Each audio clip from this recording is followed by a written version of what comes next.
올 한 해를 돌아보면 참 많은 일들이 있었다라고 생각이 됩니다. 좋았던 일도 있었고요, 힘든 일도 있었고, 또 슬펐던 일, 행복했던 일 등등 참 다양한 일들이 있었습니다. 그런데 중요한 것은 그 모든 일에 감사할 수 있다면, 우리의 지난 모든 시간들은 가장 아름다운 추억, 가장 아름다운 축복이 될 수 있다는 것이죠. 우리가 경험하고 당했던 모든 일들은요, 결국 하나님의 뜻을 이루어가는 과정들이었기 때문입니다. 감사는 믿음의 열매요 결과입니다. 그러므로 한 사람의 믿음의 척도는요, 그가 어디까지 감사할 수 있는가, 어떤 일까지 감사할 수 있는가 하는가에 달려 있다고 볼 수 있습니다. 감사는 우리가 해도 되고 하지 않아도 되는 것이 아니잖아요. 우리 그리스도인들의 필수 요소 중에 하나가 감사입니다. 그리고 이 감사는 행복의 근원이고 하나님을 기쁘시게 하는 삶의 모습이고요, 환난과 고난을 이기는 능력이요, 문제를 해결하는 열쇠이기 때문입니다. 그렇다면 우리는 어떤 것을 감사해야 할까요? 먼저 우리는 하나님이 우리를 택해 주셨다는 이 사실을 감사해야 합니다. 본문 4절에 보면 창세전에 그리스도 안에서 우리를 택하셨다라고 말씀하고 있습니다. 그렇습니다. 하나님이 우리를 택하신 것은 우리가 남보다 뛰어난 자격을 가지고 있거나 뭔가 탁월해서, 뭔가 특별해서, 뭔가 대단한 능력이 있어서 우리를 택한 것이 아니라는 것이죠. 우리는 오직 하나님의 은혜와 사랑으로 이미 택함을 받았기 때문에 구원을 받은 것입니다. 그러니 우리가 나를 택하여 구원의 길을 열어주신 하나님께 감사할 수밖에 없는 줄로 믿습니다. 그러므로 나를 택하신 주님 앞에 날마다 감사하는 저와 여러분이 되시기를 주님의 이름으로 축원합니다. 둘째로 우리는 예수님께서 우리를 속량하신 은혜에 감사해야 합니다. 본문 7절 같이 한번 읽어볼까요? 시작. 우리는 그리스도 안에서 그의 은혜의 풍성함을 따라 그의 피로 말미암아 속량 곧 죄사함을 받았느니라. 아멘. 본문에서 이 속량이라는 단어는요, 죄를 탕감하고 양민의 신분을 얻는 것이라는 뜻입니다. 성경에서는 값을 지불하고 구원받는 것을 의미하지요. 즉 돈이나 다른 대가를 지불해서 자유를 얻는 행위 전반을 가리켜서 속량이라고 하는 겁니다. 속량은 구속 또는 대속이라는 단어로 표현되어지기도 합니다. 그러므로 우리가 속량 곧 죄사함을 받았다는 말은 하나님의 유일하신 아들 예수 그리스도께서 이 땅에 오셔서 십자가에서 죽으심으로 모든 믿는 사람들의 죄를 대신하여 값을 치르시고 죄와 사망, 사탄의 노예 상태에서 우리를 해방시켜서 자유롭게 하셨다, 구원하셨다라는 것을 의미하는 겁니다. 그러므로 예수님께서 나를 대신해 죽으시고 부활하심으로 영원한 사망의 자리에서 영생의 자리로 옮겨주신 그 속량의 은혜, 구속의 은혜, 대속의 은혜, 구원의 은혜와 사랑에 대해서 우리는 감사하고 또 감사하는 성도가 되어야 될 줄로 믿습니다. 속량받은 은혜에 대한 감사와 감격은요, 우리들의 삶의 원동력이 되어지고 또 환난을 이기는 능력이 되기 때문입니다.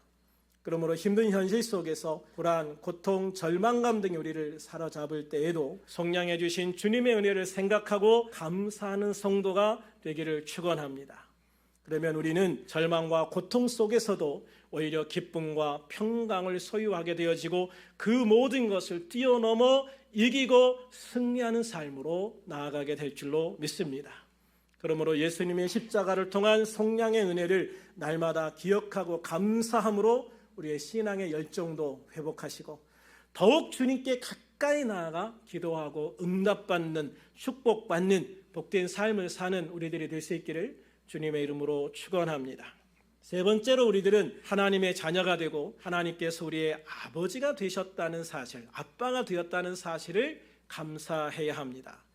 5절 같이 한번 읽어볼까요? 시작. 그 기쁘신 뜻대로 우리를 예정하사 예수 그리스도로 말미암아 자기의 아들들이 되게 하셨으니. 아멘. 사람들은 행복하고 성공적인 삶을 사는 여러 가지 조건들이 있다라고 이야기를 합니다. 그 중에서 빼어놓을 수 없는 것이 어떤 부모에게서 태어났는가 하는 것이죠. 그래서 금수저를 물고 태어났네, 은수저를 물고 태어났네, 나는 흙수저네, 뭐 이런 이야기들을 하기도 합니다. 그런데 뭐니 해도 태어난 가정에서 얼마나 부모의 사랑을 많이 받고 자랐는가 하는 것이 가장 중요한 요소입니다. 부모의 사랑을 듬뿍 받고 자라온 사람들은요, 웬만해서는 기가 잘 안 죽어요. 실패해도 쉽게 낙심하지 않습니다. 그런데 부모의 사랑을 모르고 자란 사람들은요, 성인이 되어서도 쉽게 자포자기하고 낙심하는 것을 보게 되어집니다. 그래서 뭐 꼭 100%는 아니지만 대개 삶을 살아가면서 행복하다라고 말하는 사람들은 부모로부터 풍족한 사랑을 많이 받고 자란, 부모로부터 사랑을 많이 받고 자란 그런 사람들의 경우가 굉장히 많습니다. 그렇기 때문에 자녀들에게 돈을 많이 물려주는 것도 좋겠지만 더 중요한 게 있다는 것을 기억하셔야 돼요. 뭐냐? 사랑을 많이 주는 것. 우리 아이들에게 정말 많은 사랑을 부어주는 것, 사랑을 주는 것, 그것이 부모로서 가장 중요한 사명이다라고 하는 것이죠. 이런 측면에서 우리 그리스도인들이 너무나도 감사한 것이 있어요. 바로 우리의 영적인 아버지 되시는 하나님께서는 이 세상 그 누구와도 비교할 수 없을 정도로 많은 사랑, 큰 사랑을 우리에게 베풀어 주시는 분이시라는 거예요. 그것도 일시적으로 아니라 영원히 지속적으로 끊임없이 우리에게 그 사랑을 베풀어 주시는 분이시다. 그분이 우리의 아빠시다, 우리의 아버지시다라는 것이지요. 얼마큼 우리를 사랑하셨냐면 당신의 유일하신 아들 예수님을 우리를 위해서 이 땅에 보내셔서, 그것도 십자가라고 하는 가장 극악한 형틀에서 죽게 하심으로 우리를 구원하시기까지, 그렇게 거기까지 우리를 사랑하셨다.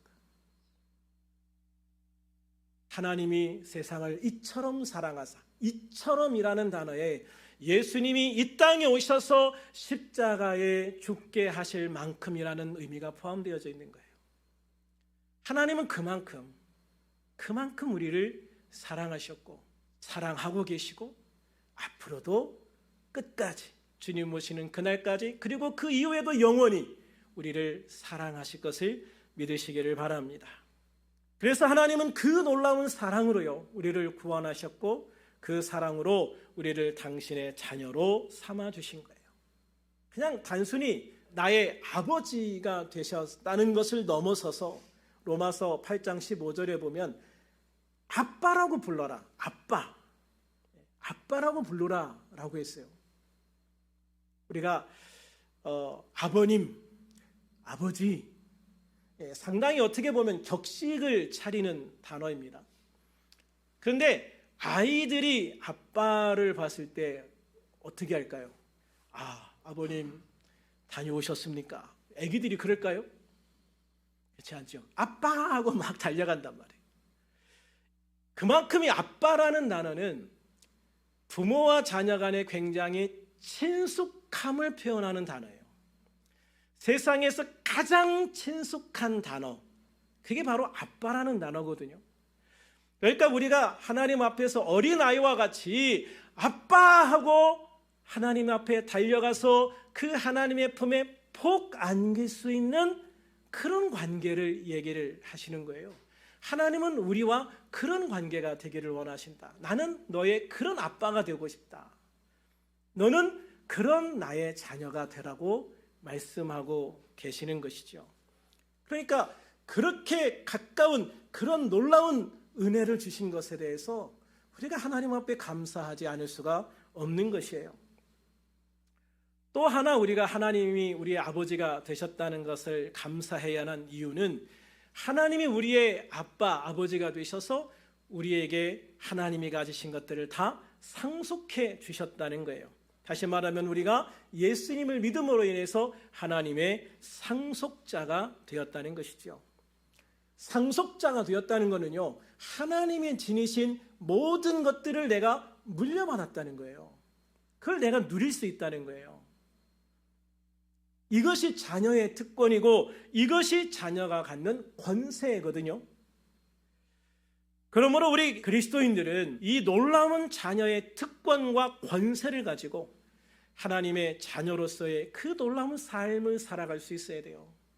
내가 왕자가 되었는데 왕자의 특권을 누려야지, 왕자의 권세를 누려야지, 여전히 그냥 이 평민일 때의 삶을 살아가면 내가 왕자가 되어진 보람이 없잖아요. 하나님은 우리의 왕이십니다. 할렐루야. 우리는 하나님의 자녀가 되었습니다. 하나님을 아빠라고 부르는 관계가 되었습니다. 그러므로 하나님이 주시는 그 모든 것들을 다 누리세요. 아멘. 권세도 누리시고 특권도 누리시고, 그러면서 그 모든 것을 우리에게 아빠로서 주시는 하나님 앞에 날마다 감사하며 나갈 수 있는 우리들이 되기를 주님의 이름으로 축원합니다. 네 번째로 우리는 하나님의 인도하심을 받기 때문에 늘 감사해야 합니다. 성경에는 하나님의 자녀는 하나님이 책임지시고 인도해 주신다고 말씀하시고 있어요. 그 중에 시편 23편 1절부터 3절까지를 한번 볼까요? 시작. 여호와는 나의 목자시니 내게 부족함이 없으리로다. 그가 나를 푸른 풀밭에 누이시며 쉴 만한 물가로 인도하시는도다. 내 영혼을 소생시키시고 자기 이름을 위하여 의의 길로 인도하시는도다. 아멘. 그렇습니다. 여호와는 나의 목자가 되신다, 또는 예수님이 나의 목자가 되신다고 말씀하고 있죠. 목자와 양의 관계에서 가장 중요한 게 뭘까요, 여러분?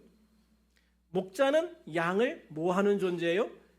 인도해 가는 존재예요.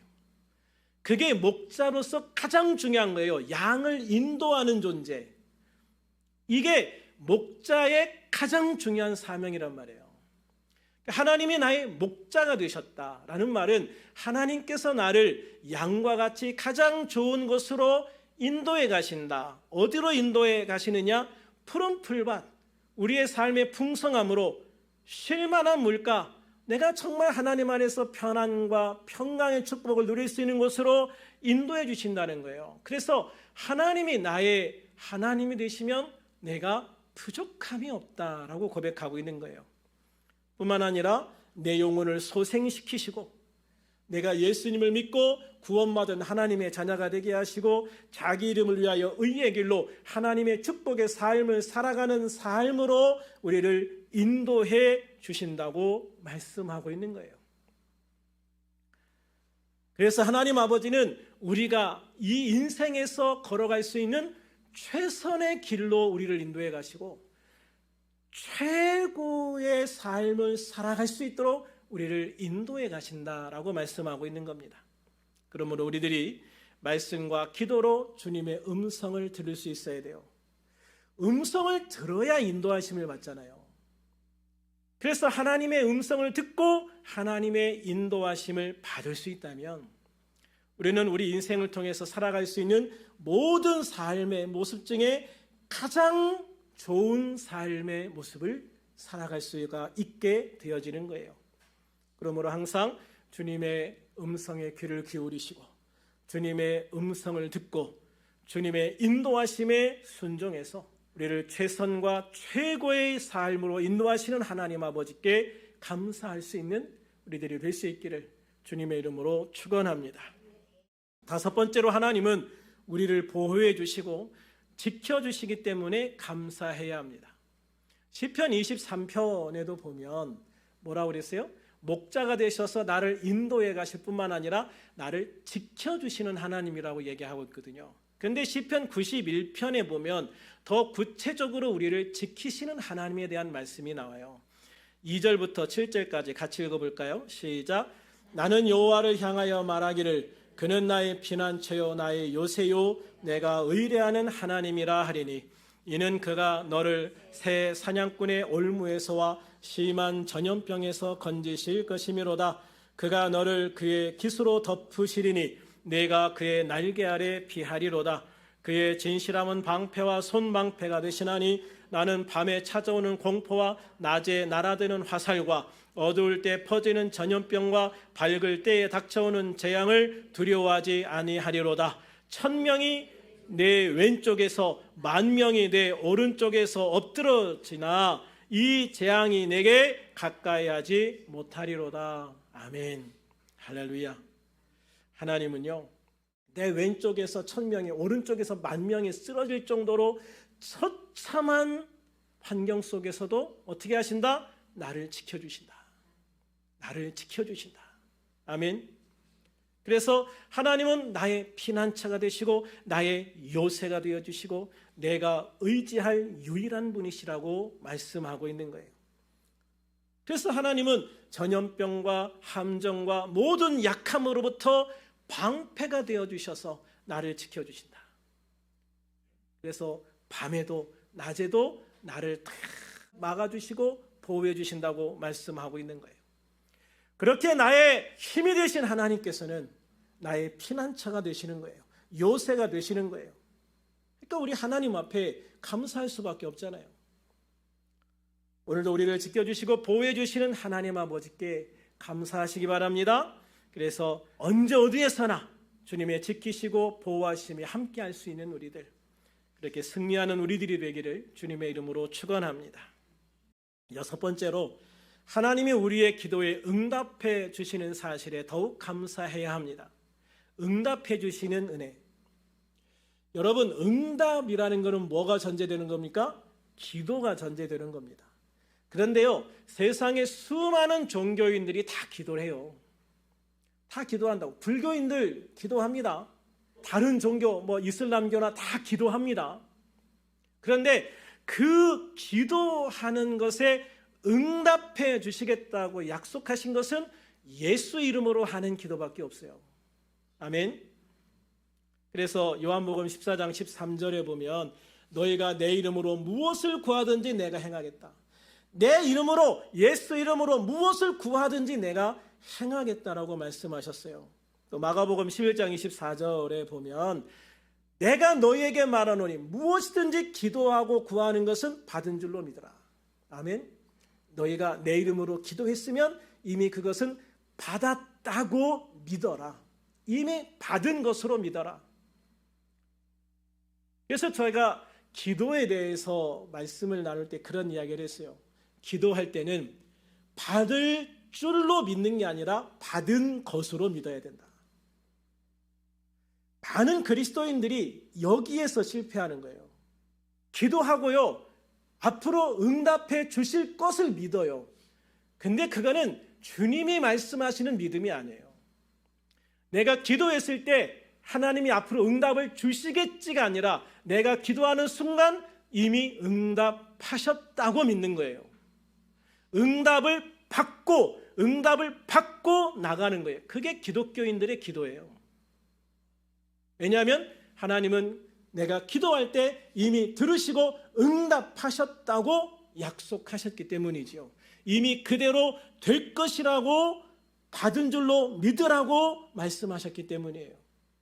그러므로 우리들은 항상 기도하고 응답받는 성도가 되기를 주님의 이름으로 축원합니다.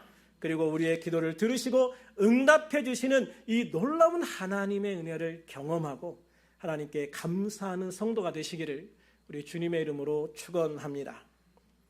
그러면 우리가 이 감사한 모습들에 대해서 어떻게 감사해야 될까? 먼저 우리가 생각으로 감사하고 말로 감사하는 성도가 되어져야 돼요. 이게 정말 중요합니다, 여러분. 생각으로 감사하고 말로 감사하는 성도가 되어야 된다. 많은 사람들이 생각으로는 감사하는데 입으로는 감사하다는 말을 안 하는 경우들이 많아요.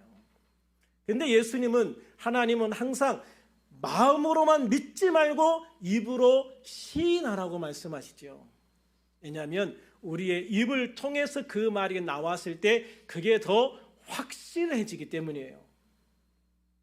그래서 마음으로만 고맙다고 감사하다고 생각하지 말고 입으로 하나님 감사합니다, 하나님 고맙습니다, 입으로 말을 해라. 우리가 살아가면서 그래서 기독교인의 특징 중에 하나가 바로 감사하다는 거예요. 감사하다는 말을 하는 거예요. 살아가면서 여러분 주변을 보세요. 아, 감사합니다. 고맙습니다. 그냥 일상적으로 그런 말을 하는 사람들이 여러분의 주변에 있다면 그런 사람들은 거의 100% 기독교인이에요. 기독교인이 아닌 사람들이 그렇게 항상 고맙습니다, 감사합니다라는 말을 서비스직에 종사하지 않는 사람들은 그렇게 이야기를 그 말을 달고 살질 않아요. 근데 예수 믿는 사람들은 항상 모든 일에 고맙습니다, 감사합니다라는 말을 하는 사람이에요. 그러니까 기독교인인데 그리스도인인데 감사합니다, 고맙습니다라는 말을 잘 하지 않는다. 그러면 여러분 회개하셔야 돼요. 그래서 모든 일에 늘 감사합니다, 고맙습니다, 마음으로도 입으로도 시인하고 고백하며 살아갈 수 있는 여러분이 될 수 있기를 주님의 이름으로 축원합니다. 다음으로는 감사를 기도로 고백할 수 있는 성도가 되어야 돼요. 감사 기도할 수 있는 사람. 기도할 때 하나님께 불평하고 원망했던 것을 생각해 보면 참 창피할 때가 많아요. 여러분들은 모르겠지만 저는 하나님 앞에 기도할 때 원망하고 불평하면서 막 그렇게 기도했던 때가 솔직히 좀 여러 번 있거든요. 그런데 다니엘이 억울하게 음모에 휘말려서 사자굴 속에 들어가면서도요, 하나님께 감사 기도를 하더라고요. 그런 상황에서도 감사 기도를 하더라고요. 환난 가운데서도 하나님께 감사 기도하는 것, 결국은 그 환난으로부터 벗어날 수 있는 믿음과 힘을 제공받더라고요. 그래서 우리가 어떤 상황 속에서도 기도할 때 감사함으로 기도해라. 불평하고 원망하면서 기도하지 말고 감사하면서 기도해라. 하나님, 이런 상황 속에서도 감사합니다. 그렇게 기도해라. 그리고 우리는 모든 것을 기도할 때 감사할 수 있는 성도가 되어야 돼요. 여러분, 기도하실 때마다 여러분 주변에 있는 모든 것들, 내가 살아가는 모든 삶을 감사로 기도할 수 있는, 감사합니다, 기도할 수 있는 저와 여러분이 될 수 있기를 소망합니다. 세 번째로, 봉사와 충성하면서 감사하는 성도가 되어야 돼요. 봉사와 충성의 동기는요, 하나님의 은혜에 대한 감사예요. 그런데 이게 빠져버리면, 하나님 은혜에 대한 감사가 빠져버리면 그 다음에는 교회에서 무엇을 하든 그게 일이 되어지는 거예요. 노동이 되어지는 거예요. 그러니까 교회에서 똑같은 일을 하면서도 노동이 될 수도 있고 봉사가 될 수도 있다. 제가 항상 말씀드리잖아요. 교회에서 무엇을 하든지 이게 노동이 될 수도 있고 봉사가 될 수도 있다. 하나님에 대한 그 감사, 그 은혜에 대한 감사가 있으면 이게 봉사가 되고 섬김이 되고 그 모든 일들이 하나님 앞에 충성된 일이 되어지는 거예요. 그러므로 여러분이 이 하나님 앞에 갖는 모든 것에 대해서 감사하시고 그 감사함을 통해서 내가 봉사하고 섬길 수 있는 여러분이 되시기를 주님의 이름으로 축원합니다. 네 번째로, 물질로 하나님께 감사하는 성도가 되어야 됩니다. 우리가 하나님께 나와서 추수감사주일을 지킬 때 감사 예물을 드리지 않습니까? 예수님의 머리에 300데나리온이나 되는 귀한 향유를 부어드렸던 여인이 있습니다. 마리아지요. 가룟 유다는 그런 마리아를 비난했지만 예수님은 비난하지 말라고 이야기하시고, 어디 가든지 이 여인이 행한 일을 이야기하라고 말씀하시죠. 예수님을 향한 아름다운 헌신, 그 물질이 예수님을 향한 아름다운 헌신, 감사의 표현이었기 때문에 그런 거예요. 그래서 우리가 하나님 앞에 감사할 때 또 때로는 물질을 통해서 감사할 수 있는 삶을 살아야 돼요. 마지막으로, 복음을 증거함으로 감사하는 성도가 되어야 돼요. 우리는 하나님이 가장 기뻐하시는 일이 바로 복음 전도라는 사실을 기억해야 돼요. 그래서 우리는 복음 전도를 통해서 하나님께 감사하는 마음을 표현할 수 있어야 돼요. 또한 복음을 전할 때 우리의 신앙이 회복이 되어져요. 놀라운 은혜도 주어집니다.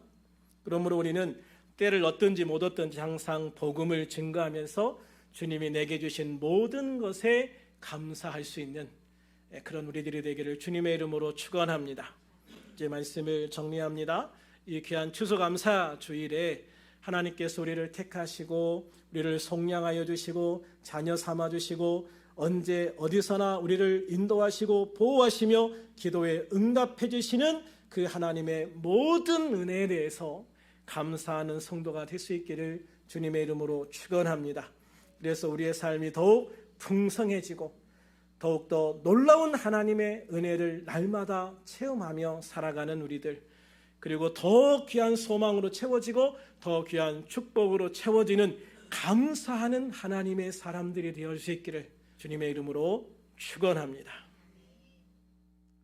오늘 이 시간 우리가 잠시 통성으로 기도하면서 결단하는 시간을 갖겠습니다.